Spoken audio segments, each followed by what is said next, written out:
আসসালামু আলাইকুম everyone, welcome to my channel Maim's kitchen and daily blog. আজকে আপনাদের সামনে একটা দারুণ রেসিপি নিয়ে হাজির হলাম, সেটা হচ্ছে বারবিকিউ। আজকে বারবিকিউ করে দেখাবো আমরা। সেই জন্য এখানে 2টা মুরগি নিয়ে নিয়েছি আমি, একদম ধুয়ে রেডি করে নিয়েছি। এখানে 2 কেজি মুরগি আছে, একটু বড় বড় পিসগুলা। এগুলো আমি ধুয়ে নিয়েছি। এখন আপনাদেরকে মেরিনেট করে দেখাচ্ছি কি কি লাগে। মেরিনেট আদা রসুনটা অ্যাড করে দিচ্ছি আমি এখানে 2 টেবিল চামচ দিব। এখানে আমি 2টা মুরগি নিয়েছি, সেজন্য 2 টেবিল চামচ।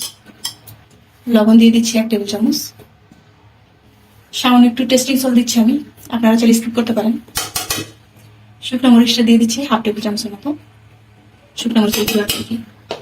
জিরা দিয়ে দিচ্ছি 1/2 টেবিল চামচ থেকে একটু বেশি। রাঁধুনির একটা বারবিকিউ মশলা ইউজ করছি আমি, এটা পুরোটাই দিয়ে দেবো আমি এখানে। ঘরে বানানো এটা আমার 5 মশলা যেটা বলে মিক্স মশলা, সেটা দিয়ে দিচ্ছি 1 টেবিল চামচের মতো। আর এখানে আমি রাঁধুনির মশলাটা আমি পুরো দিইনি, অর্ধেকটুকু দিয়েছি, কারণ অনেক বেশি ছিল, মুরগির তুলনায় বেশি হয়ে যাবে, সেজন্য আমি এখানে অর্ধেকটা ইউজ করেছি। আমি একদম সামান্য করে তেল অ্যাড করে দিচ্ছি এখানে, এডিট করে নিচ্ছি মুরগিগুলো। ম্যারিনেশনটা চেষ্টা করবেন খুব ভালো করে করার, কারণ ম্যারিনেশনটা যত ভালো হবে মুরগির টেস্টটা তত ভালো হবে। আর চেষ্টা করবেন একদম কমসে কম 8-10 ঘন্টা একদম ম্যারিনেট করে রাখতে, তাহলে একদম সফট হয়। আমার সমর্থন সেটা আমি 3 ঘন্টার মতো রাখবো ম্যারিনেশন করে। একটু লেবু অ্যাড করছি এখানে, 3 পিস নিয়েছি ছোট লেবু, সেজন্য। আর বড় হলে 1 পিস হলেই হয়।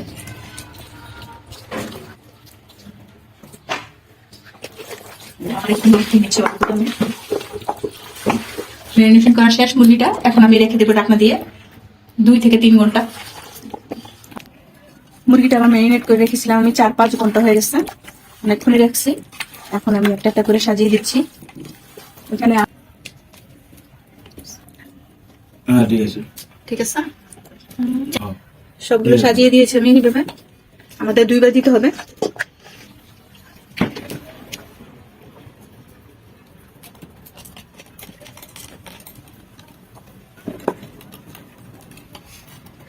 ভালো করে লাগিয়ে দিচ্ছি এখন আমরা। কলাটা রেডি আমাদের।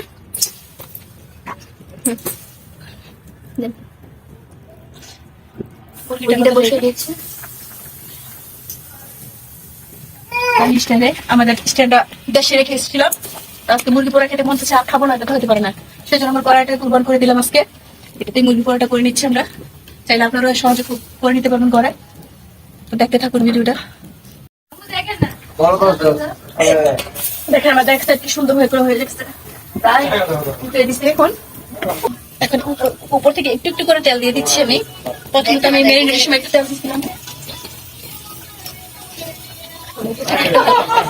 হালকা করে তেল দিয়ে দিচ্ছি, দিয়ে দিচ্ছি আবার।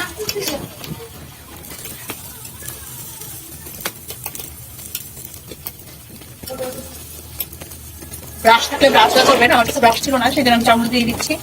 টিস্যু দিয়েও দেওয়া যায়, চামচ দিয়ে দিচ্ছি। এখন আমি উল্টে দিচ্ছি আবার। মাশাআল্লাহ মাশাআল্লাহ, এটাতে একটু তেল দিয়ে দিচ্ছি।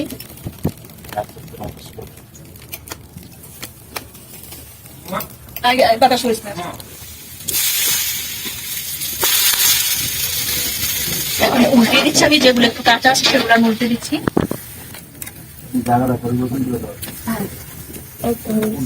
এই সেটটা একদম হয়ে গেছে পুরা, এটাও হয়ে গেছে। ঠিক আছে, এই যে এটাও হয়ে গেছে। কাঁচা আছে এগুলো একটু আলাদা করে দিচ্ছি।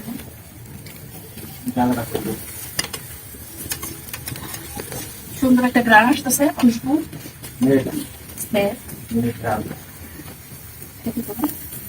আমার পানি দেন তো আগুন দিয়ে গেছে। এটা হয়ে গেছে, কত সুন্দর একটা কালার আসছে, সুন্দর একটা স্মেল আসছে। মুরগিটা আমাদের একদম হয়ে গেছে, বারবিকিউটা নামিয়ে নিচ্ছি। মশলা দেখেন সেই লেভেলের, দেখেন একদম কেকের মতো হয়েছে।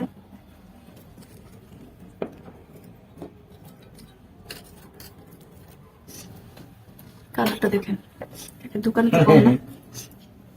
বাকিগুলো আমি দিয়ে দেবো এখানে কেকে, বাকি মুরগিগুলো আমি দিয়ে দিচ্ছি কেকে,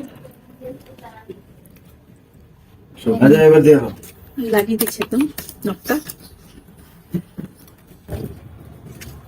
বসিয়ে দিচ্ছি, একদম মাছটা হয়েছে, খুব তাড়াতাড়ি সুন্দর করে হবে। একটু পানি দিয়েছি, আমাদের মুড়ি মানে এটা বারবিকিউটা প্রায় হয়ে গেছে, লাস্ট খোলাটা এটা। বাকি রয়েছে এখানে 4টা।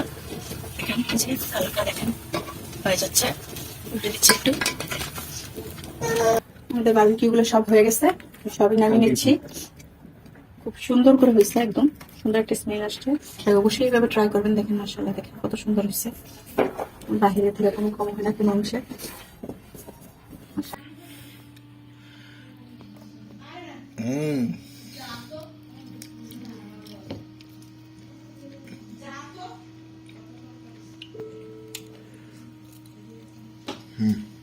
খেয়ে দেখাচ্ছি কেমন সফট হয়েছে, দেখেন এই যে একদম সফট, এই যে একদম নরম, সেই মজা সেই। সাথে মেয়োনিজ আছে, সস টমেটো কেচাপ, সেই সেই মজা। আমাকে পানি যাবো, খাবো না। হুম